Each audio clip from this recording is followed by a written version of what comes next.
J.D. Vance's words cut through the tension in the room like a knife, sharp and unforgiving. His voice, dripping with arrogance, rang out, challenging everything that Jasmine Crockett stood for. "You really think you're qualified to speak on this, Jasmine?" He sneered, his eyes narrowing as he looked her over. "Maybe if you spent less time playing the victim, you'd actually understand what's going on in this country." The room went quiet. It wasn't just the words themselves. It was the venom behind them. The attack had come out of nowhere, unexpected and brutal.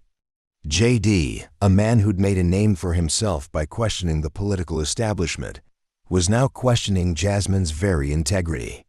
But what he didn't know, what no one in the room knew, was that Jasmine wasn't just any politician. She wasn't someone you could push around with empty insults. Jasmine's eyes flashed with something more dangerous than anger. There was a cool confidence in her posture, a calm that came from knowing exactly who she was and exactly what she was capable of. She didn't flinch. She didn't rise to the bait. Instead, she leaned in slightly, her voice steady and filled with authority. "You think you've got it all figured out, J.D.?" Her tone was low, but it carried. "You think you can just dismiss everything I've fought for with a few words? You're about to find out what happens when you underestimate me." The audience could feel the heat in the air now. It wasn't just a disagreement anymore. This was something deeper, something more personal. J.D. had made a mistake, a big one. He'd thought he could speak to Jasmine like she was just another politician, someone to be talked down to, but Jasmine wasn't just anyone. And now, she was about to make him regret it. J.D., who'd been expecting a quick, defensive response, was taken aback. He opened his mouth, but Jasmine was faster. She leaned forward, her voice cutting through the silence like a blade. "You don't get to talk down to me. Not now, not ever. You're not the only one who's had to fight for their voice. And I'm not going to let you erase everything I've done with one cheap insult." Her words were measured, but they carried a weight that J.D. hadn't anticipated. For a moment, J.D. was caught off guard. He'd seen this kind of fire before, but not from someone like Jasmine. He had underestimated her, believing his position and reputation would be enough to shut her down. But now, as the room seemed to hold its breath, he realized he had made a serious mistake.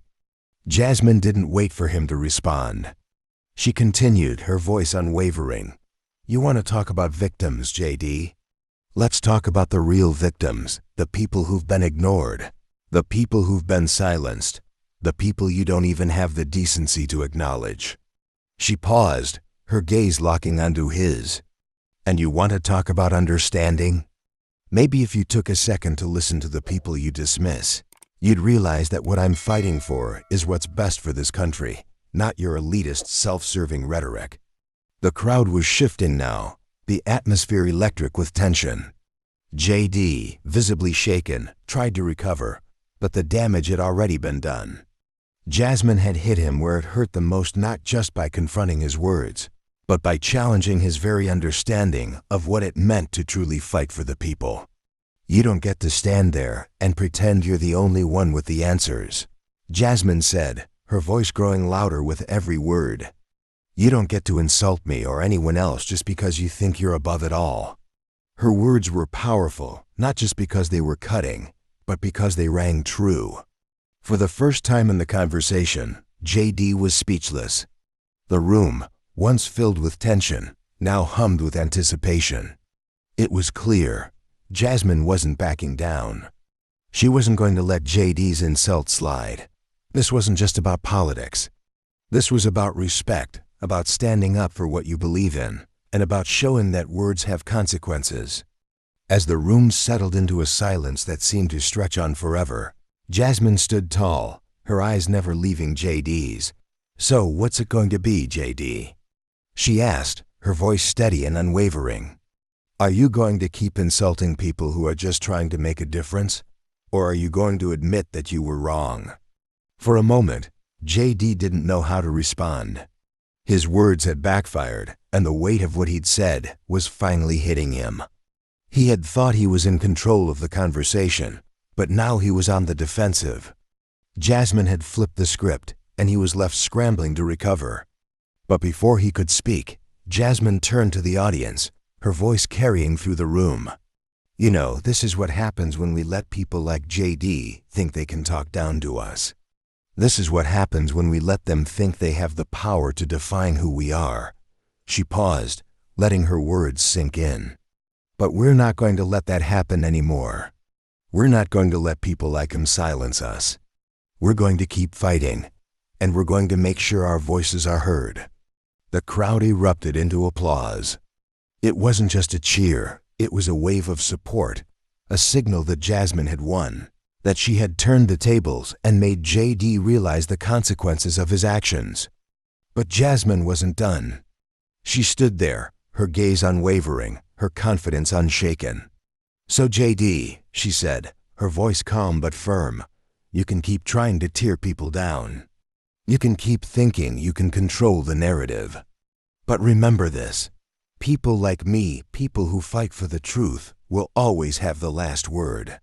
And with that, she walked off the stage, leaving JD to stew in the regret of his own words. JD Vance stood there, his jaw clenched as the applause echoed around him. It wasn't the kind of applause that came from agreement. It was the kind that came from the crowd's realization that they'd witnessed something significant, something that shifted the balance of power in the room. JD had thought he could dismiss Jasmine Crockett with a few well-chosen words, but he had underestimated her, and the consequences of his actions were already unfolding in real time. Jasmine's words had landed hard. He had meant to belittle her, to shake her confidence and take control of the conversation, but now he was the one caught off guard. It wasn't just that she had fired back with precision. It was the sheer force of her resolve. There was no hesitation, no fear in her voice. She had made it clear that she wouldn't tolerate being spoken down to.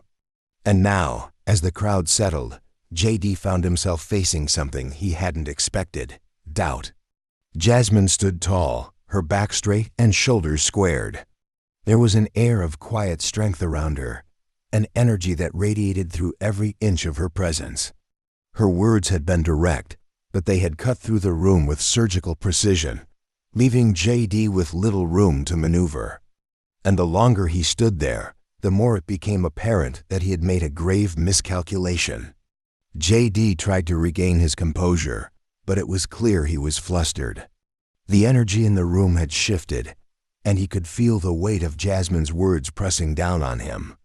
He was used to being the one who controlled the room, who commanded attention with his every utterance, but Jasmine was different.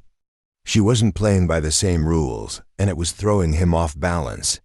He took a deep breath, trying to steady his nerves, but before he could speak, Jasmine's voice sliced through the tension once again. "You really think you can just walk in here and talk down to everyone, JD? Is that what you think?" she said, her tone sharp but controlled. "You think that because you've written a book, because you've been in the media, you can just dismiss people like me?" JD opened his mouth, ready to respond, but the words stuck in his throat. Jasmine wasn't giving him the chance to recover. She was relentless, every word calculated, every movement deliberate. She wasn't just defending herself. She was dismantling the very foundation of JD's arrogance, exposing the fragility of his position. "You don't know me, JD," Jasmine continued, her voice unwavering. "You don't know the struggles I've faced, the battles I've fought, and the people I represent. You don't know the sacrifices we make every single day to stand up for what's right. But you're too busy looking down your nose at us to see that." The room was silent now. The air felt thick, charged with anticipation. JD had expected to have the upper hand in this confrontation, but now he found himself struggling to keep up.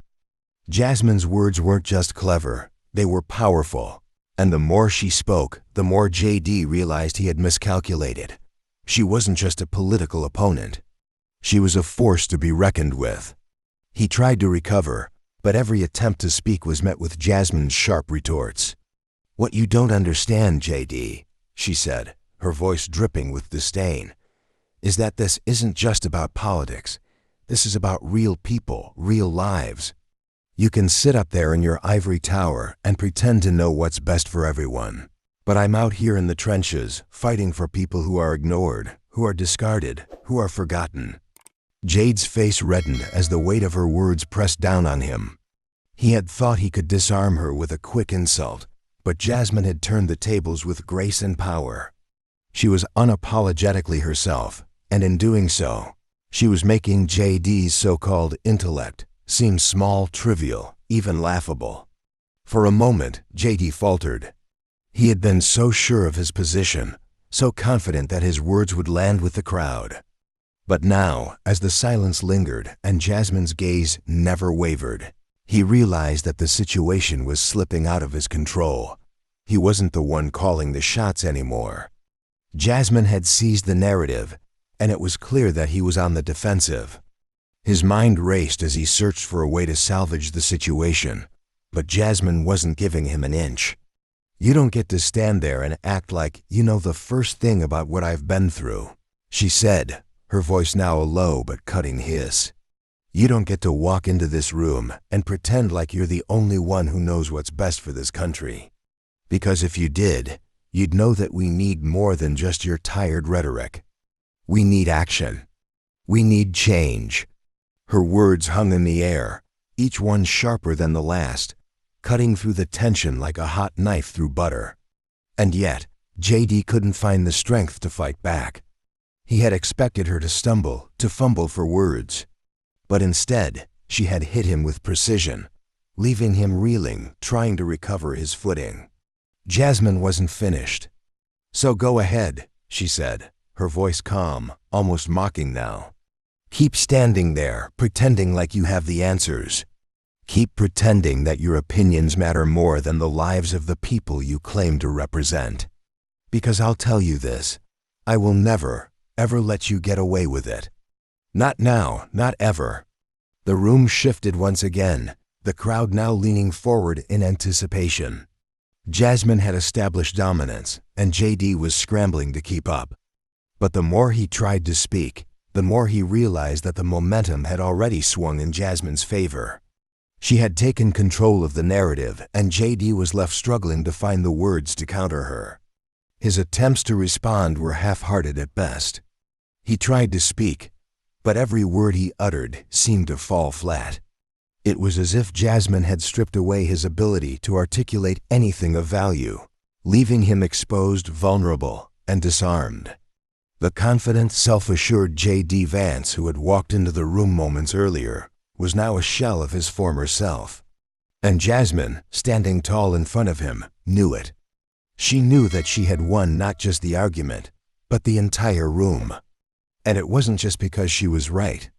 It was because she had confronted J.D. with the one thing he couldn't handle: a woman who refused to be silenced, a woman who wouldn't be intimidated. As the silence stretched on, the tension between them palpable, J.D. finally managed to croak out a few words. "I didn't mean." But Jasmine wasn't interested in his apology. She had already made her point, and J.D. was left standing there, humiliated, as the weight of his own mistake sank in. The crowd wasn't sure what to do next. Some looked at J.D. with pity, others with disdain. But everyone knew one thing: Jasmine had won. The question now was how J.D. would respond to the crushing reality that he had underestimated her. But for Jasmine, this wasn't about winning a single battle. It was about sending a message. And J.D. had just learned the hard way that underestimating her was a mistake he would regret for a long time. J.D. Vance stood frozen, the sting of Jasmine's words still reverberating in his ears. The crowd around them had fallen into an eerie stillness, as if waiting for the next move, the next play in this fierce exchange. He could feel the eyes of the room on him, every single person watching to see how he would recover from the brutal hit she'd just dealt. His confidence, which had once been so unwavering, now seemed fragile, cracked. The silence that had followed Jasmine's last statement felt suffocating, as though the weight of his own arrogance was pressing down on him. He opened his mouth to speak, but no words came out. The harsh reality of the situation was sinking in. This wasn't just a political argument, it was personal now. Jasmine had made sure of that. She had reduced him, not just in the eyes of the crowd, but in his own mind. He was standing there, trying to regain his composure, but his thoughts were scattered. It was as if the room had closed in around him, the walls pressing tighter with every second that passed. Jasmine, on the other hand, stood there with a sense of calm authority, her posture unshaken. She had taken control of the moment, and she wasn't about to let it slip away. JD could see it in her eyes. She wasn't finished yet. She was waiting for him to respond, and he could feel the weight of that expectation. But the more he tried to gather his thoughts, the more he realized that he was losing. He wasn't the one in charge here anymore. Jasmine was. Finally, JD managed to find his voice, though it was barely above a whisper. "You don't know what you're talking about, Jasmine. You think you can just stand there and lecture me about what's wrong with this country, but you've never had to make the tough decisions. You've never been in a position where your choices affect millions of people." Jasmine's expression didn't change. She didn't flinch. She didn't need to. "That's where you're wrong, JD," she replied, her voice steady and clear. "I may not have your position, but I've seen firsthand what it's like to be affected by the very decisions you make. I've seen the consequences of your policies, and I've seen the people who have suffered because of them. So don't stand there and pretend like I don't understand. I live it every day." Her words hit harder than he had expected. He had thought she would back down, maybe soften her tone, but instead, she was unrelenting, pushing back with every bit of strength she had. And the more she spoke, the more JD realized that his own arrogance had led him to misjudge her completely. He tried to regroup, taking a deep breath, trying to regain some semblance of control over the situation. "You're emotional, Jasmine. That's the problem. You're letting your feelings cloud your judgment. This isn't about emotions. It's about doing what's right for the country." Jasmine shook her head slowly, almost as if she pitied him. "Emotions? You think this is about emotions? What's happening here is about survival, JD. It's about real people struggling to make it day by day, while people like you sit comfortably, making decisions that affect them without ever thinking about the consequences. So don't talk to me about emotions. Talk to me about action. Talk to me about what you're actually doing to fix things." JD was taken aback by the strength in her words, the force of her conviction. He had expected her to falter, to make a mistake, but instead, she was standing tall, her voice unwavering. He had underestimated her, and now it seemed he was paying the price. He attempted a different approach, leaning in slightly, trying to appear more approachable, more reasonable. "Look, Jasmine, I understand you're passionate, but passion alone doesn't solve problems. We need more than that. We need practical solutions. We need to be pragmatic." Jasmine didn't hesitate. "Pragmatic? You want me to be pragmatic while millions of people are struggling just to get by? You want me to sit back and stay quiet while your policies destroy lives? Sorry, JD, but I won't play by your rules. I'm done being quiet. I'm done being patient." Her words landed like a punch, and JD found himself recoiling. The crowd was watching intently, and JD knew that every second was taking him further down a path he didn't want to go. He had misjudged her, and now he was stuck, trying to salvage his dignity. Jasmine continued, her voice growing stronger with every word. "This isn't just about us standing here and having some debate. This is about people who don't have the luxury of sitting in a room with cameras and microphones. This is about families who can't afford to put food on the table, about people who can't get the health care they need, about workers who are being exploited and treated like they don't matter. You want to talk about pragmatism? Start by listening. Start by seeing the people you've ignored for so long." JD's mouth went dry. He had been caught off guard, not just by her words, but by the sheer power of her delivery.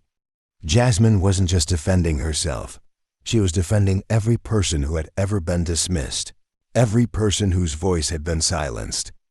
She was giving them a voice in the room, and JD realized in that moment that he had no real answer to what she was saying. He wanted to argue back. He wanted to refute her points, to tell her that his way was the only way. But the more he tried, the more he realized how hollow his arguments sounded. Jasmine wasn't just challenging his policies.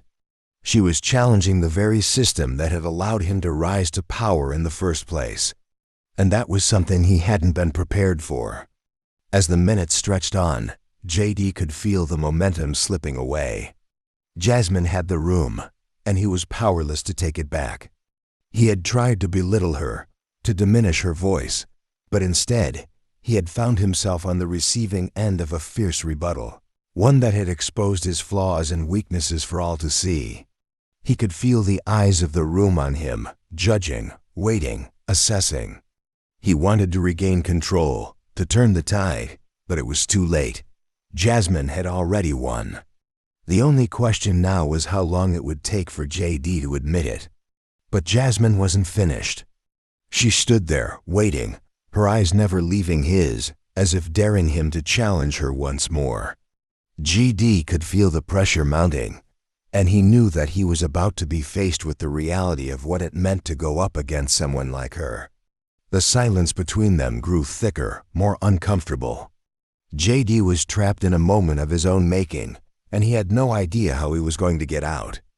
JD Vance felt the weight of the moment. The tension in the air was unbearable. He stood there, his fists clenched at his sides, eyes searching the crowd. They weren't just watching him anymore. They were waiting for him to do something, anything to salvage his dignity.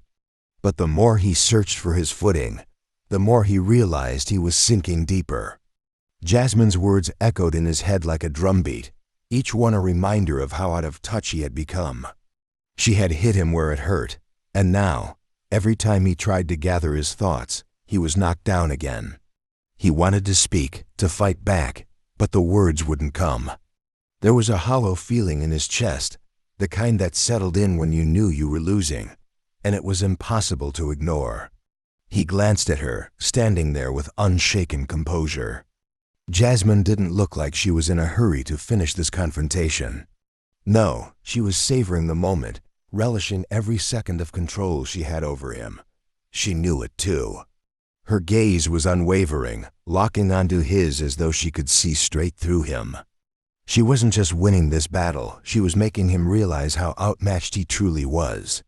JD had been on stages like this before. He had been in front of audiences, debating politicians, arguing for his own vision. But this was different. Jasmine wasn't just some opponent who could be dismissed with a few sharp words or slick rhetoric. She had a fire in her eyes, a fire that JD couldn't extinguish with his usual tricks. She was relentless. Her presence alone was enough to make the room feel like it was closing in on him. "Are you just going to stand there, JD?" Jasmine's voice broke the silence like a whip cracking. She wasn't done.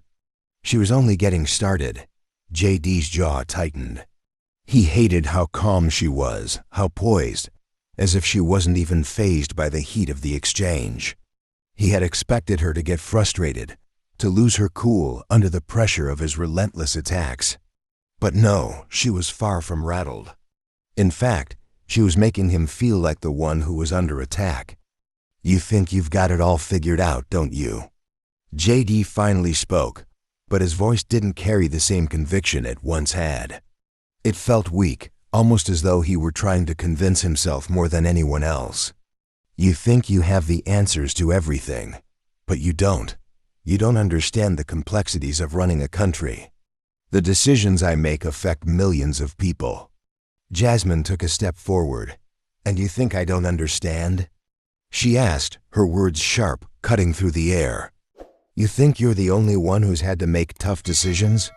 You think you're the only one who's dealt with the consequences of your actions?" JD didn't respond. He couldn't. What she said was true. He had lived in a bubble of privilege, surrounded by advisors and power. While people like Jasmine had fought tooth and nail to survive, his policies had failed them, the people she represented. He knew that now, but it didn't make it any easier to admit. Jasmine's eyes narrowed, her voice low but steady. "Let's get one thing straight. JD, you don't get to stand there and pretend like you're the only one who understands what it means to struggle. I've seen it. I've lived it. And I'm not about to let you sit there and act like I'm the problem. You and your policies are." JD took a deep breath, trying to center himself. He had to find a way out of this. He couldn't let her dominate him like this. Not in front of everyone. But every time he tried to counter her, every time he thought he had the upper hand, she came back harder, stronger. "You think what you're doing is helping the country. You're so blind to the real problems," Jasmine continued, her voice ringing with conviction. "You have no idea what it's like to live paycheck to paycheck, to fight for a healthcare system that's designed to leave you behind. You have no idea what it's like to struggle, JD, but you should. Because maybe, just maybe, if you did, you wouldn't be standing here, pretending you've got it all figured out." JD's pulse raced. He felt like he was drowning. The words kept coming, relentless, unyielding. Jasmine wasn't letting him breathe, and with every word she spoke, he was losing control. This wasn't some debate. This wasn't politics. This was personal, and it hurt in ways he wasn't used to. "I get it," he muttered, barely audible. "I get it." But Jasmine wasn't satisfied with that. "No, JD, you don't get it. You're just realizing now that you've messed up, and it's too late to fix it with a few empty words. You can't just say, 'I get it,' and expect everything to be fine. You can't just sit there and pretend like you understand when you've spent your entire career making sure people like me stay invisible." JD opened his mouth, but nothing came out. He had no comeback. No defense. The crowd could see it too. He was unraveling in real time, his facade cracking before their eyes. Jasmine had expertly pried open his carefully constructed persona, and now there was no putting it back together. "I'm not asking for your sympathy, JD," Jasmine continued, her voice firm, cutting through the tension that hung in the air. "I'm asking for accountability. For you to stand up and own up to the damage you've caused.